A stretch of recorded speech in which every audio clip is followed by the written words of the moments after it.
சென்னை உயர்நீதிமன்றத்திற்கு உச்சநீதிமன்ற கொலிஜியம் புதிய தலைமை நீதிபதியை பரிந்துரை செய்திருக்கிறது.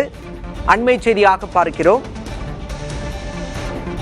கேரள உயர்நீதிமன்றத்தின் நீதிபதியான சுஸ்ருத் அரவிந்த் தர்மதிகாரியை சென்னை உயர்நீதிமன்றத்தின் தலைமை நீதிபதியாக நியமிக்க உச்சநீதிமன்ற கொலிஜியம் பரிந்துரை செய்திருக்கிறது. அண்மை செய்தியாக பார்க்கிறோம்.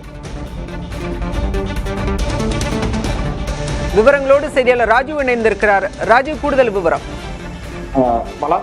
நேற்றைய தினம் நடைபெற்ற கொலிஜியம் கூட்டத்தில் இந்த ஒரு முடிவானது எடுக்கப்பட்டு தற்போது இந்த பரிந்துரைக்கப்பட்டிருக்கின்றது.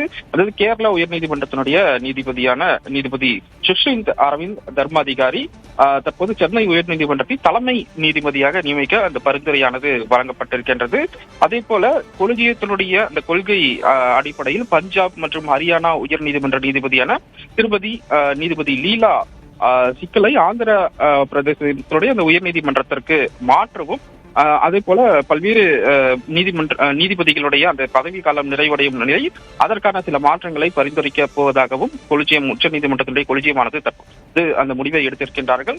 தற்போது நேற்று நடைபெற்ற இந்த ஒரு கொலிஜியம் கூட்டத்தில் இந்த ஒரு பரிந்துரை, அதாவது சென்னைக்கான தலைமை நீதிபதி அந்த நீதிபதி யார் என்ற ஒரு பரிந்துரையை வழங்கியிருக்கின்றார்கள். அதன்படி கேரளா உயர்நீதிமன்றத்தினுடைய நீதிபதியாக இருக்கக்கூடிய சுஷ்ரித் அரவிந்த் தர்மாதிகாரி தற்போது சென்னை உயர்நீதிமன்றத்தின் தலைமை நீதிபதியாக நியமிக்க ஒரு பரிந்துரையானது வழங்கப்பட்டிருக்கின்றது. அடுத்த கட்டமாக குடியரசுத் தலைவர் ஒப்புதலுடன் அவர் தலைமை நீதிபதியாக பொறுப்பேற்க இருக்கிறார். விவரங்களுக்கு நன்றி ராஜு.